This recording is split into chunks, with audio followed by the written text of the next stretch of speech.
ਸਤਿ ਸ਼੍ਰੀ ਅਕਾਲ ਜੀ। ਸਵਾਗਤ ਹੈ ਤੁਹਾਡੇ ਸਾਰਿਆਂ ਦਾ ਸਾਡੇ ਇਸ YouTube ਚੈਨਲ ਤੇ। ਦੋਸਤੋ, ਜਿਸ ਤਰ੍ਹਾਂ ਆਪਾਂ ਨੂੰ ਪਤਾ ਹੀ ਹੈ ਜੀ, ਲਾਸਟ ਲੈਕਚਰ ਦੇ ਵਿੱਚ ਆਪਾਂ +1 ਕਲਾਸ ਦੀ ਜਿਹੜੀ CXA ਸੀ ਉਹ ਸਟਾਰਟ ਕੀਤੀ ਸੀ, ਜਿਸ ਦੇ ਵਿੱਚ ਆਪਾਂ ਇੰਟਰੋਡਕਸ਼ਨ ਕਰੀ ਸੀਗੀ ਉਸ ਐਕਸਰਸਾਈਜ਼ ਦੀ, ਜਿਸ ਵਿੱਚ ਆਪਾਂ ਸਟੱਡੀ ਕਰਿਆ ਸੀਗਾ ਇੰਟਰਵਲਸ ਦੇ ਬਾਰੇ, ਸਬਸੈਟ ਦੇ ਬਾਰੇ, comparable set, proper set, subset ਤੇ ਪਾਵਰ ਸੈੱਟ ਤੇ ਯੂਨੀਵਰਸਲ ਸੈੱਟ ਦੇ ਬਾਰੇ। ਠੀਕ ਹੈ ਜੀ।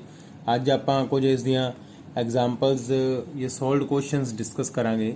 तो बड़े ही ध्यान के नाल सारिਆਂ ने सुनना है, समझना है तो देखना है। ठीक है जी।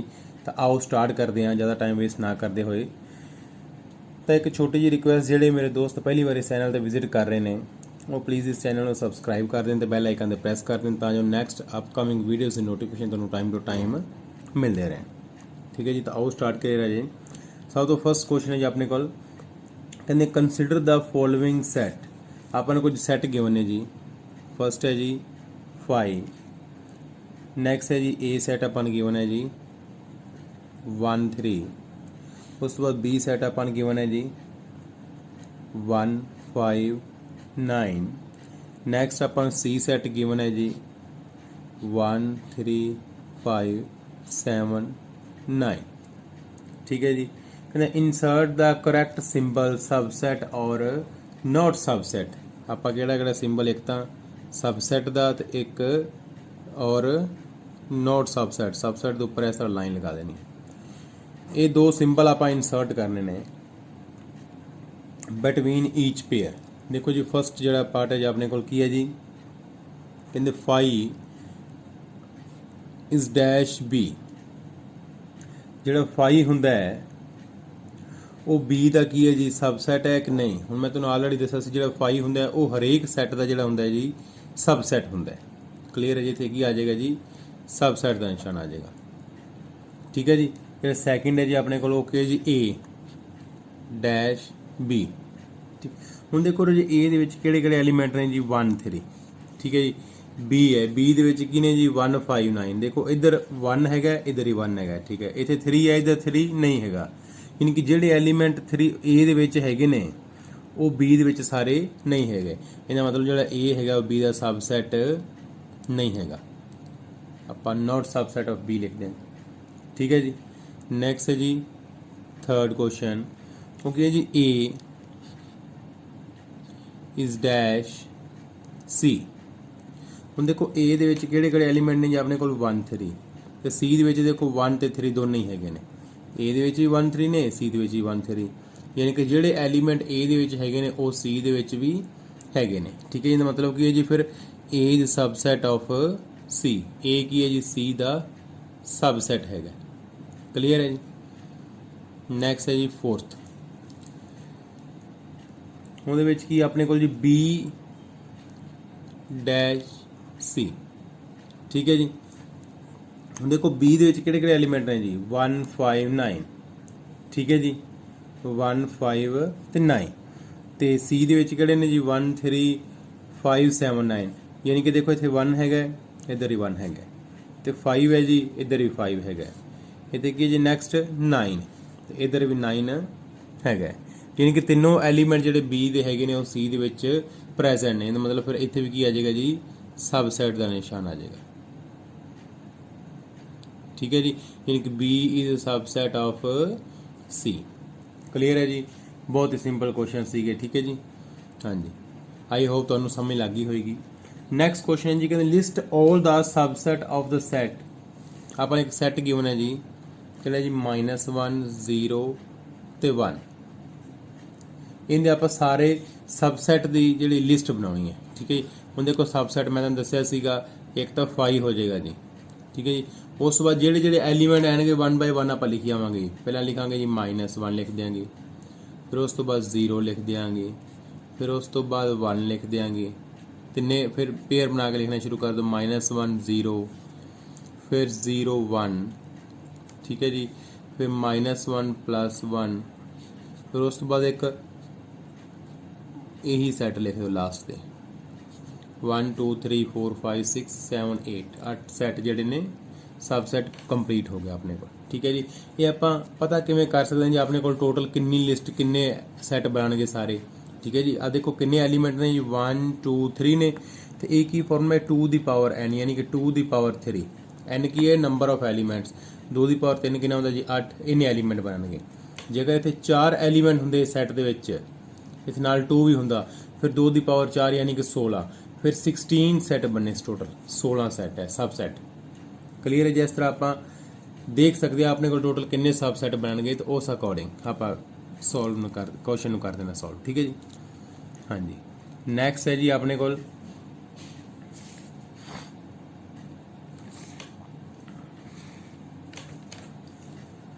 ਇੱਕ ਇੰਪੋਰਟੈਂਟ ਕੁਐਸਚਨ ਹੈ ਜੀ, ਬੜੇ ਧਿਆਨ ਨਾਲ ਦੇਖਣਾ ਹੈ। ਕਹਿੰਦੇ ਜੀ ਆਪਣੇ ਕੋਲ ਇੱਕ A ਸਬਸੈਟ ਗਿਵਨ ਹੈ ਜੀ, ਸੌਰੀ A ਸੈਟ ਗਿਵਨ ਹੈ,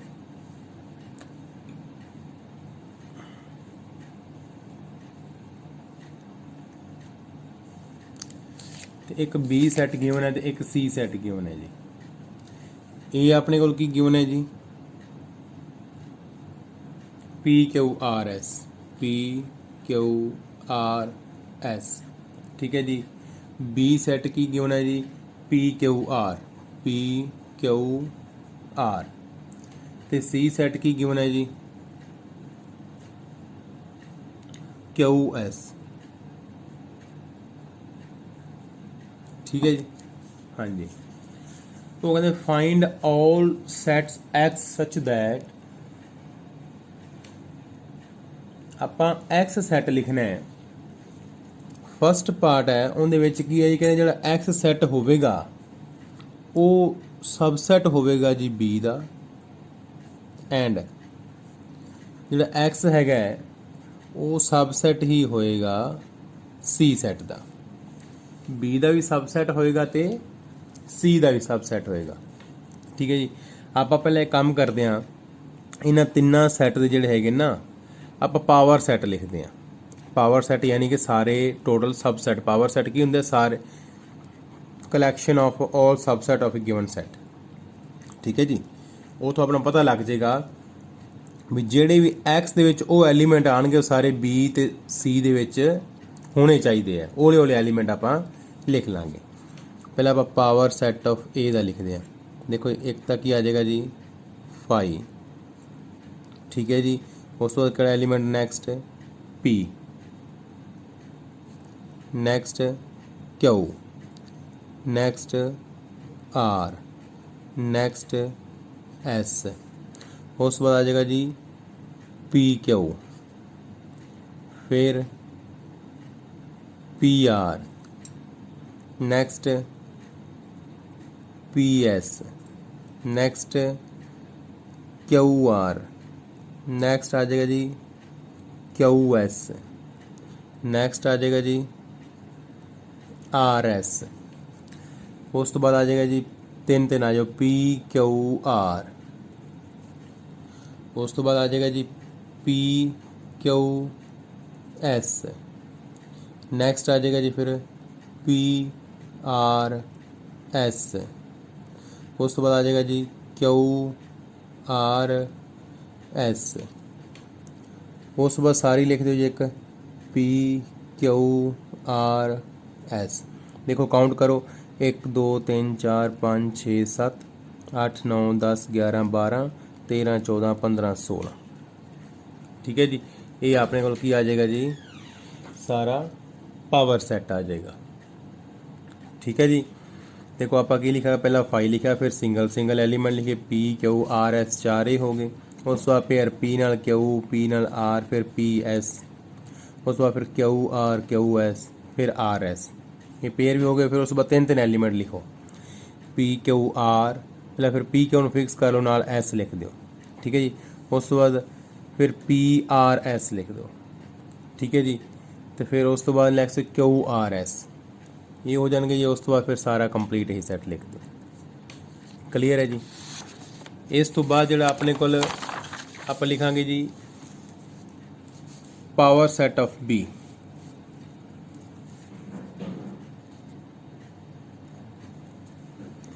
अपने को B सैट की सी जी PQR।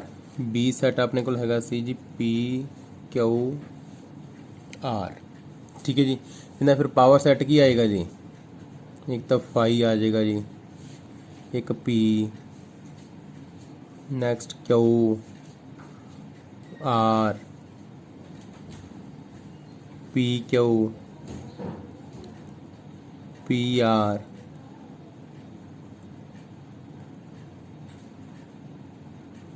QR, फिर PQR। ठीक है जी, ये सारे सैट आ जाएंगे। एक ही बन जाएगा जी power set of B। Next है जी अपने को C, power set of C। C ਦੇ ਵਿੱਚ ਕਿਹੜੇ ਕਿਹੜੇ ਐਲੀਮੈਂਟ ਹੈਗੇ ਸੀ ਜੀ? C ਦੇ ਵਿੱਚ ਐਲੀਮੈਂਟ ਹੈਗੇ ਸੀ ਆਪਣੇ ਕੋਲ Q ਤੇ S। C ਦੇ ਵਿੱਚ ਕਿਹੜੇ ਐਲੀਮੈਂਟ ਸੀ? Q ਤੇ S। ਠੀਕ ਹੈ ਜੀ, ਇਹਦੇ ਫਿਰ ਇੱਕ ਫਾਈ ਆ ਜਾਏਗਾ ਜੀ, ਇੱਕ Q ਆ ਜਾਏਗਾ, ਇੱਕ S ਆ ਜਾਏਗਾ ਤੇ ਇੱਕ ਫਿਰ QS, ਦੋਨੇ ਹੀ ਆ ਜਾਣਗੇ ਬਸ।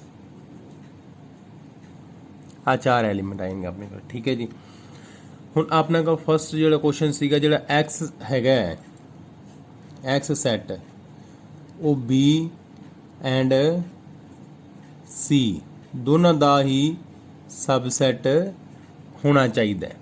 ਯਾਨੀ ਕਿ ਜਿਹੜੇ ਵੀ X ਸੈਟ ਦੇ ਵਿੱਚ ਐਲੀਮੈਂਟ ਆਉਣਗੇ ਉਹ B ਸੈਟ ਤੇ C ਸੈਟ ਦੋਨਾਂ ਦੇ ਵਿੱਚ ਹੋਣੇ ਚਾਹੀਦੇ ਹੈ। ਠੀਕ ਹੈ ਜੀ, ਹਾਂਜੀ। ਹੁਣ ਆਪਾਂ ਚੈੱਕ ਕਰ ਲੈਂਦੇ ਹਾਂ ਵੀ ਇੱਦਾਂ ਦੇ ਕਿਹੜੇ ਐਲੀਮੈਂਟ ਨੇ ਜਿਹੜੇ B ਤੇ C ਦੋਨਾਂ ਦੇ ਵਿੱਚ ਕਾਮਨ ਹੈਗੇ ਨੇ। ਦੇਖੋ ਪਹਿਲਾਂ ਤਾਂ ਇਹ ਦੇਖੋ ਧਿਆਨ ਨਾਲ, B ਤੇ C ਬਿਲਕੁਲ ਈਜ਼ੀ ਜਿਹੜਾ ਹੈਗਾ ਇਸ ਕੁਐਸਚਨ ਨੂੰ ਕਰਨ ਦਾ ਤਰੀਕਾ।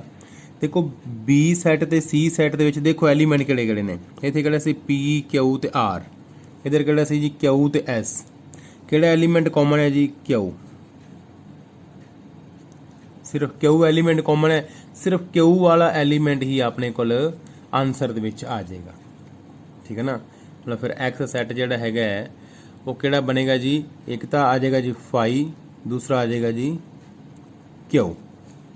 ਕੋਈ ਹੋਰ ਐਲੀਮੈਂਟ P ਨਹੀਂ ਆ ਸਕਦਾ ਕਿਉਂਕਿ P B ਦੇ ਵਿੱਚ ਹੈਗਾ, Q ਦੇ ਵਿੱਚ ਸੌਰੀ C ਦੇ ਵਿੱਚ ਨਹੀਂ ਹੈਗਾ। R ਜਿਹੜਾ ਹੈਗਾ ਉਹ ਵੀ B ਦੇ ਵਿੱਚ ਹੈਗਾ, ਇੱਧਰ ਨਹੀਂ ਹੈਗਾ।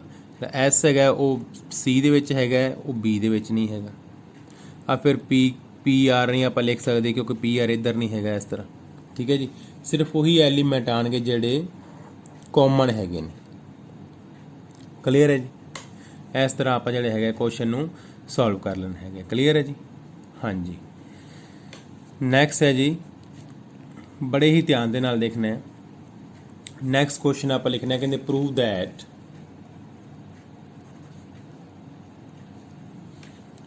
ਜਿਹੜਾ A ਸੈਟ ਹੈ ਉਹ subset of B is subset of C। ਠੀਕ ਹੈ ਜੀ, it employees A is subset of C। ਕਹਿੰਦੇ ਜਿਹੜਾ A ਹੈ ਉਹ B ਦਾ ਸਬਸੈਟ ਹੈ ਜੀ, B ਹੈ ਉਹ C ਦਾ ਸਬਸੈਟ ਹੈ। ਇਹਦਾ ਮਤਲਬ ਕੀ ਹੈ? ਫਿਰ it employees A is subset of C। ਇਸ ਨੂੰ ਆਪਾਂ ਪ੍ਰੂਵ ਕਰਨਾ ਹੈ ਤਾਂ ਬੜੇ ਧਿਆਨ ਨਾਲ ਇਹ ਲੈਟ ਇਹ ਕੰਸੀਡਰ ਕਰ ਲਓ। ਲੈਟ A ਦੇ ਵਿੱਚ ਜਿਹੜਾ ਹੈਗਾ ਨਾ ਸਮੋਲ a ਐਲੀਮੈਂਟ ਹੈਗਾ ਹੈ, ਜਿਹੜਾ A ਹੈਗਾ ਉਹ ਕਿਹਨੂੰ ਬਿਲੋਂਗ ਕਰਦਾ ਪਿਆ ਜੀ? A ਸੈਟ ਨੂੰ ਬਿਲੋਂਗ ਕਰਦਾ ਹੈ। ਕਲੀਅਰ ਹੈ ਜੀ, let A belongs to A। ਮੰਨ ਲਓ ਜਿਹੜਾ A ਐਲੀਮੈਂਟ ਹੈਗਾ ਉਹ A ਸੈਟ ਨੂੰ ਬਿਲੋਂਗ ਕਰਦਾ ਹੈ। ਹੁਣ A ਜਿਹੜਾ ਹੈਗਾ B ਦਾ ਸਬਸੈਟ ਹੈ, ਇਹਦਾ ਮਤਲਬ ਜਿਹੜੇ ਐਲੀਮੈਂਟ A ਦੇ ਵਿੱਚ ਹੋਏਗਾ ਉਹ B ਦੇ ਵਿੱਚ ਵੀ ਹੋਏਗਾ। ਇਹਦਾ ਮਤਲਬ ਕਿ ਜਿਹੜਾ ਆ ਸਮੋਲ a ਹੈਗਾ ਉਹ ਫਿਰ B ਸੈਟ ਦੇ ਵਿੱਚ ਵੀ ਹੋਣਾ ਚਾਹੀਦਾ। ਠੀਕ ਹੈ ਨਾ, ਮਤਲਬ ਫਿਰ A ਕਿਹਨੂੰ ਬਿਲੋਂਗ ਕਰੇਗਾ ਜੀ? B ਸੈਟ ਨੂੰ ਵੀ ਕਰੇਗਾ। ਕਿਉਂ? ਕਿਉਂਕਿ ਜਿਹੜਾ A ਸੈਟ ਹੈਗਾ ਉਹ ਕੀ ਹੈ ਜੀ? ਸਬਸੈਟ ਹੈਗਾ B ਦਾ। ਕਲੀਅਰ ਹੈ ਜੀ। ਹੁਣ ਉਹਨਾਂ ਨੈਕਸਟ ਕਿਹਾ ਵੀ ਜਿਹੜਾ B ਹੈਗਾ ਉਹ ਸਬਸੈਟ ਹੈ C ਦਾ, ਯਾਨੀ ਕਿ ਜਿਹੜੇ ਐਲੀਮੈਂਟ B 'ਚ ਨੇ ਉਹ C 'ਚ ਵੀ ਹੋਣਗੇ। ਹੁਣ B ਦੇ ਵਿੱਚ ਕਿਹੜਾ ਐਲੀਮੈਂਟ ਹੈ ਜੀ? A। ਇਹਦਾ ਮਤਲਬ A ਫਿਰ ਕਿਹਦੇ ਵਿੱਚ ਵੀ ਹੋਏਗਾ? C ਦੇ ਵਿੱਚ ਵੀ ਹੋਏਗਾ। Therefore A belongs to C। A ਜਿਹੜਾ ਕਿਹਨੂੰ ਬਿਲੋਂਗ ਕਰੇਗਾ ਜੀ? C ਨੂੰ ਬਿਲੋਂਗ ਕਰੇਗਾ। ਕਿਉਂ? ਬਿਕੋਜ਼ ਜਿਹੜਾ B is subset of C। ਜਿਹੜਾ B ਹੈਗਾ ਉਹ C ਦਾ ਕੀ ਹੈ ਜੀ? ਸਬਸੈਟ ਹੈਗਾ। ਹੁਣ ਦੇਖੋ A ਜਿਹੜਾ ਸਮੋਲ a ਸੀਗਾ ਉਹ A ਸੈਟ ਦਾ ਐਲੀਮੈਂਟ ਸੀਗਾ, ਪਰ ਉਹ B ਦੇ ਵਿੱਚ ਵੀ ਹੈਗਾ। ਕਿਉਂ? ਕਿਉਂਕਿ A B ਦਾ ਸਬਸੈਟ ਹੈਗਾ। ਹੁਣ ਉਹ A ਅੱਗੇ C ਦੇ ਵਿੱਚ ਵੀ ਹੈਗਾ, ਕਿਉਂ? ਕਿਉਂਕਿ B ਅੱਗੇ C ਦਾ ਸਬਸੈਟ ਹੈ, ਕਿਉਂਕਿ ਜਿਹੜੇ ਐਲੀਮੈਂਟ A 'ਚ ਹੈ ਉਹ B 'ਚ ਹੋਵੇਗਾ, ਸਬਸੈਟ ਦਾ ਮਤਲਬ ਇਹੀ ਹੈ। ਤੇ ਜਿਹੜਾ ਐਲੀਮੈਂਟ B 'ਚ ਹੈ ਉਹ ਅੱਗੇ C 'ਚ ਹੋਏਗਾ। ਹੁਣ A ਦੇ ਵਿੱਚ ਵੀ ਹੈਗਾ ਤੇ A C ਦੇ ਵਿੱਚ ਵੀ ਹੈਗਾ, ਇਹਦਾ ਮਤਲਬ ਕੀ ਹੈ? ਫਿਰ A C ਦਾ ਸਬਸੈਟ ਹੋਏਗਾ। ਇਟ ਇੰਪਲਾਈਜ਼ ਵੀ ਜਿਹੜਾ A is a subset of C, hence proved। ਠੀਕ ਹੈ ਜੀ, ਇਹ ਸੀਗਾ ਆਪਣਾ ਕੁਐਸਚਨ, ਵੈਰੀ ਸਿੰਪਲ। ਠੀਕ ਹੈ, ਹਾਂਜੀ। ਤਾਂ ਬੜੇ ਹੀ ਧਿਆਨ ਦੇ ਨਾਲ ਦੇਖਣਾ ਹੈ। ਇੱਕ ਲਾਸਟ ਕੁਐਸਚਨ ਹੋਰ ਇਸ ਐਕਸਰਸਾਈਜ਼ ਦਾ, ਬਹੁਤ ਹੀ ਧਿਆਨ ਦੇ ਨਾਲ ਸੁਣਨਾ ਹੈ। ਇਹ ਥੋੜੀ ਜਿਹੀ ਜਗ੍ਹਾ ਤੇ ਆਪਾਂ ਕੰਪਲੀਟ ਕਰਾਂਗੇ। ਇਹ ਸਮਝਣ ਵਾਲਾ ਕੁਐਸਚਨ ਹੈ, ਆਲਰੇਡੀ ਇਸ ਦੇ ਬਾਰੇ ਤੁਹਾਨੂੰ ਪਹਿਲਾਂ ਦੱਸਿਆ ਹੋਇਆ ਹੈ। ਠੀਕ ਹੈ ਜੀ, ਆਪਣੇ ਕੋਲ A ਸੈੱਟ ਆਪਾਂ ਨੂੰ ਗਿਵਨ ਹੈ ਜੀ, ਕੀ ਹੈ ਜੀ? ਇਸ ਸੈੱਟ ਦੇ ਵਿੱਚ ਅਗੇਨ ਇਸ ਤਰ੍ਹਾਂ 1 2 3 ਬ੍ਰੈਕਟ ਦੇ ਵਿੱਚ ਹੈ, ਉਸ ਤੋਂ ਬਾਅਦ ਕੋਮਾ, ਫਿਰ ਕੀ ਹੈ ਜੀ 4 5 ਹੈ ਜੀ, ਉਸ ਤੋਂ ਬਾਅਦ ਕੋਮਾ, ਫਿਰ ਕੀ ਹੈ ਜੀ 6 7 8, ਇਹ ਬ੍ਰੈਕਟ ਦੇ ਵਿੱਚ ਹੈ, ਅਗੇਨ ਬ੍ਰੈਕਟ ਬੰਦ। ਠੀਕ ਹੈ ਜੀ, ਹੁਣ ਉਹ ਕਹਿੰਦੇ ਨੇ determine which of the following statement is true ਔਰ ਫਾਲਸ। ਇਹ ਤਾਂ ਮੈਂ ਸਾਰੀਆਂ ਸਟੇਟਮੈਂਟ ਪਹਿਲਾਂ ਇਕੱਠੀਆਂ ਲਿਖ ਦੇਣਾ ਜੀ, ਉਸ ਤੋਂ ਬਾਅਦ ਦੱਸਣਾ ਆਪਾਂ ਬਿਲੋਂਗਸ ਟੂ A। ਸੈਕਿੰਡ ਕੀ ਹੈ ਜੀ 1 2 3 ਸਬਸੈਟ ਆਫ B, 1 2 3 ਬ੍ਰੈਕਟ ਦੇ ਵਿੱਚ ਸਬਸੈਟ ਆਫ A। ਥਰਡ ਕੀ ਹੈ ਜੀ ਆਪਣੇ ਕੋਲ 6 7 8 is belongs to A। ਇੱਥੇ ਅੱਗੇ ਆਪਾਂ ਲਿਖ ਦਿਆਂਗੇ ਟਰੂ ਫਾਲਸ, ਤੇ ਨੈਕਸਟ ਇੱਥੇ ਲਿਖ ਦਿੰਦੇ ਆਪਾਂ ਅੱਗੇ ਫੋਰਥ 'ਚ ਕੀ ਹੈ ਜੀ 4 5, ਦੋ ਵਾਰੀ ਕਰ ਲਈ ਬ੍ਰੈਕਟ, ਵੈਰੀ ਗੁੱਡ। ਨੈਕਸਟ ਹੈ fifth 5 belongs to A, next ਹੈ sixth 5 is subset of A। ਬੜੇ ਹੀ ਧਿਆਨ ਦੇ ਨਾਲ ਦੇਖਣਾ ਹੈ। ਪਹਿਲਾਂ ਤਾਂ A ਸੈੱਟ ਦੇ ਬਾਰੇ ਸਮਝੋ ਥੋੜਾ ਜਿਹਾ ਰਾਜੇ। ਦੇਖੋ A ਸੈੱਟ ਹੈ, ਇਹਦੇ ਵਿੱਚ ਕਿੰਨੇ ਐਲੀਮੈਂਟ ਨੇ ਜੀ 3। ਇਹ ਨਹੀਂ ਸਮਝਣਾ, ਦੇਖੋ 1 2 3 4 5 6 7 8 8 ਐਲੀਮੈਂਟ ਨੂੰ। ਮੈਂ ਤੁਹਾਨੂੰ ਦੱਸਿਆ ਸੀ ਸੈੱਟ ਕੀ ਹੁੰਦਾ ਹੈ। ਸੈੱਟ ਉਹ ਹੁੰਦਾ ਹੈ ਜਿਹਦੇ 'ਚ ਹਰੇਕ ਐਲੀਮੈਂਟ ਕੋਮੈਸ ਦੇ ਨਾਲ ਸੈਪਰੇਟ ਕੀਤਾ ਹੋਵੇ ਤੇ ਕਰਲੀ ਬ੍ਰੈਕਟ ਦੇ ਵਿੱਚ ਲਿਖਿਆ ਹੋਵੇ। ਹੁਣ ਇਹਦੇ ਵਿੱਚ ਆ ਦੇਖੋ ਦੋ ਕੋਮੇ ਮੇਨਲੀ ਯੂਜ਼ ਕੀਤੇ ਗਏ ਨੇ। ਆ ਕੰਪਲੀਟ ਕੀ ਹੈ, ਇੱਕ ਐਲੀਮੈਂਟ ਹੈ ਜੀ, ਇਹ ਦੂਸਰਾ ਐਲੀਮੈਂਟ ਹੈ, ਤੇ ਇਹ ਕੀ ਹੈ ਜੀ ਤੀਸਰਾ ਐਲੀਮੈਂਟ ਆਪਣੇ ਕੋਲ। ਠੀਕ ਹੈ ਜੀ, ਹੁਣ ਆ ਜਿਹੜਾ ਹੈਗਾ ਹੈ ਕੰਪਲੀਟ, ਇਹ ਇੱਕ ਐਲੀਮੈਂਟ ਹੈ, ਯਾਨੀ ਕਿ ਇਹ ਸੈੱਟ ਨੂੰ ਬਿਲੋਂਗ ਕਰਦਾ ਹੈ। ਪਰ ਇੱਥੇ ਕੀ ਲਿਖਿਆ ਹੋਇਆ, ਇਕੱਲਾ 1 ਬਿਲੋਂਗ ਕਰਦਾ ਹੈ, ਇਹ ਨੂੰ ਨੋ। ਇਹਦਾ ਮਤਲਬ ਫਿਰ ਇਹ ਕੀ ਹੈ ਜੀ ਫਾਲਸ ਹੈ, ਇਕੱਲਾ 1 ਬਿਲੋਂਗ ਨਹੀਂ ਕਰਦਾ। 1 2 3 ਵਿਦ ਬ੍ਰੈਕਟ ਇਹ ਬਿਲੋਂਗ ਕਰਦਾ ਹੈ, ਇਹ ਇਸ A ਦਾ ਐਲੀਮੈਂਟ ਹੋਏਗਾ। ਬਿਲੋਂਗ ਕਰਨ ਦਾ ਮਤਲਬ ਕੀ ਹੈ ਵੀ ਉਸ ਦਾ ਐਲੀਮੈਂਟ ਹੈ ਉਸ ਸੈੱਟ ਦਾ। ਠੀਕ ਹੈ ਜੀ, ਨੈਕਸਟ ਕੀ ਹੈ ਜੀ 1 2 3 with bracket subset of A। ਇਹ ਸਬਸੈਟ ਹੈਗਾ 1 2 3 ਨਾ, ਨਹੀਂ ਹੈਗਾ ਜੀ, ਕਿਉਂਕਿ ਮੈਂ ਹੁਣੇ ਦੱਸਿਆ 1 2 3 ਵਿਦ ਬ੍ਰੈਕਟ ਜਿਹੜਾ ਹੈਗਾ ਇਹ ਐਲੀਮੈਂਟ ਹੈ, ਇਹ A ਸੈੱਟ ਨੂੰ ਬਿਲੋਂਗ ਕਰਦਾ ਹੈ। ਹਾਂ, ਜੇ ਇੱਕ ਹੋਰ ਬ੍ਰੈਕਟ ਨਾਲ ਪਾਈ ਹੁੰਦੀ ਫਿਰ ਉਹਨਾਂ ਦਾ ਸਬਸੈਟ ਹੋਣਾ ਸੀਗਾ, ਕਿਉਂਕਿ ਸਬਸੈਟ ਇੱਕ ਐਲੀਮੈਂਟ ਜਦੋਂ ਆਪਾਂ ਬ੍ਰੈਕਟ ਦੇ ਵਿੱਚ ਲਿਖਦੇ ਹਾਂ ਉਹ ਸਬਸੈਟ ਹੁੰਦਾ ਹੈ। ਇਹ ਵੀ ਕੀ ਹੈ ਜੀ ਇੱਕ ਫਾਲਸ ਸਟੇਟਮੈਂਟ ਹੈ। ਹੁਣ ਦੇਖੋ 6 7 8 ਬ੍ਰੈਕਟ ਲਗਾਈ ਹੋਈ ਹੈ, ਬਿਲੋਂਗਸ ਟੂ A। ਦੇਖੋ 6 7 8 ਵਿਦ ਬ੍ਰੈਕਟ, ਆ ਦੇਖੋ ਆ ਇੱਕ ਐਲੀਮੈਂਟ ਹੈ, ਯਾਨੀ ਕਿ ਬਿਲੋਂਗ ਕਰਦਾ ਪਿਆ। ਇਹਦਾ ਮਤਲਬ ਕੀ ਹੈ ਜੀ, ਇਹ ਫਿਰ ਕੀ ਹੈ ਜੀ ਟਰੂ ਹੈ। ਠੀਕ ਹੈ ਜੀ, ਸਿਮਿਲਰਲੀ ਦੇਖੋ ਨੈਕਸਟ ਆ ਗਈ ਜੀ 4 5, ਆ ਇੱਕ ਐਲੀਮੈਂਟ ਹੈ ਜੀ, ਇਹਨਾਂ ਆ ਬ੍ਰੈਕਟ ਪਾਈ ਹੋਈ ਹੈ, ਇਹਦੇ ਅੱਗੇ ਕੁਝ ਆਉਣਾ ਸੀ ਰਾਜੇ, ਇਹ ਇੱਥੇ ਸਬਸੈਟ ਹੈ, ਸਬਸੈਟ ਆਫ A ਇਸ ਤਰ੍ਹਾਂ। ਠੀਕ ਹੈ ਜੀ, ਹਾਂਜੀ, ਆ ਇੱਕ ਐਲੀਮੈਂਟ ਹੈ, ਐਲੀਮੈਂਟ ਨੂੰ ਬ੍ਰੈਕਟ ਦੇ ਵਿੱਚ ਆਪਾਂ ਲਿਖਿਆ, ਇਹਦਾ ਮਤਲਬ ਕੀ ਹੈ A ਦਾ ਸਬਸੈਟ ਹੈ। ਦੇਖੋ ਆ ਐਲੀਮੈਂਟ ਹੈ ਨਾ 4 5 ਵਿਦ ਬ੍ਰੈਕਟ, ਆ ਇੱਕ ਹੋਰ ਬ੍ਰੈਕਟ ਪਾਈ ਹੋਈ ਕਰਲੀ ਬ੍ਰੈਕਟ, ਯਾਨੀ ਕਿ ਇਹਦਾ ਸਬਸੈਟ ਬਣ ਗਿਆ। ਇਹਦਾ ਮਤਲਬ ਫਿਰ ਕੀ ਹੋ ਗਿਆ ਜੀ, ਇਹ ਸਟੇਟਮੈਂਟ ਜਿਹੜੀ ਹੈਗੀ ਹੈ ਕੀ ਹੈ ਜੀ ਟਰੂ ਹੈ। ਇਹ ਕੀ ਸਟੇਟਮੈਂਟ ਹੈ ਜੀ, ਟਰੂ ਸਟੇਟਮੈਂਟ ਹੈ। ਕਲੀਅਰ ਹੈ ਜੀ, ਹਾਂਜੀ। ਨੈਕਸਟ ਹੈ 5 ਬਿਲੋਂਗਸ ਟੂ A। ਦੇਖੋ ਮੈਂ ਤੁਹਾਨੂੰ ਦੱਸਿਆ ਸੀਗਾ ਜਿਹੜਾ 5 ਹੁੰਦਾ ਹੈ ਨਲ ਸੈੱਟ ਜਾਂ ਵੋਇਡ ਸੈੱਟ, ਇਹ ਕਿਸੇ ਸੈੱਟ ਨੂੰ ਬਿਲੋਂਗ ਨਹੀਂ ਕਰਦਾ, ਇਹ ਉਹਦਾ ਸਬਸੈਟ ਹੁੰਦਾ ਹੈ। ਇਹਦਾ ਮਤਲਬ ਜਿਹੜਾ ਇਹ ਸਟੇਟਮੈਂਟ ਹੈ ਜੀ ਇਹ ਕੀ ਹੋਵੇਗੀ ਜੀ ਫਿਰ ਫਾਲਸ, ਤੇ ਇਹ ਕੀ ਹੋਵੇਗੀ ਜੀ ਟਰੂ, ਕਿਉਂਕਿ ਜਿਹੜਾ 5 ਹੈ ਉਹ A ਦਾ ਸਬਸੈਟ ਹੋਏਗਾ, ਉਸ ਨੂੰ ਬਿਲੋਂਗ ਨਹੀਂ ਕਰੇਗਾ। ਠੀਕ ਹੈ ਜੀ, ਇਹ ਸੀ ਰਾਜੇ ਆਪਣੀ ਇਹ ਐਕਸਰਸਾਈਜ਼, ਠੀਕ ਹੈ ਜੀ, ਸੀ ਐਕਸਰਸਾਈਜ਼ ਜਿਹੜੀ ਕਿ ਆਪਣੀ ਅੱਜ ਆਲਮੋਸਟ ਕੰਪਲੀਟ ਹੋ ਜਾਂਦੀ ਹੈ। ਜਿਹੜੇ ਇਹਦੇ ਐਕਸਰਸਾਈਜ਼ ਦੇ ਹੋਰ ਅਨਸੋਲਵਡ ਕੁਐਸਚਨਸ ਨੇ ਉਹ ਤੁਸੀਂ ਆਪਣੇ ਆਪ ਟਰਾਈ ਕਰੋਗੇ। ਜੇ ਕੋਈ ਪ੍ਰੋਬਲਮ ਆਏਗੀ ਤਾਂ ਤੁਸੀਂ ਮੈਨੂੰ ਪੁੱਛ ਸਕਦੇ ਹੋ, ਠੀਕ ਹੈ ਜੀ। ਮਿਲਦੇ ਹਾਂ ਨੈਕਸਟ ਲੈਕਚਰ ਵਿੱਚ ਨੈਕਸਟ ਐਕਸਰਸਾਈਜ਼ ਨਾਲ। Thank you.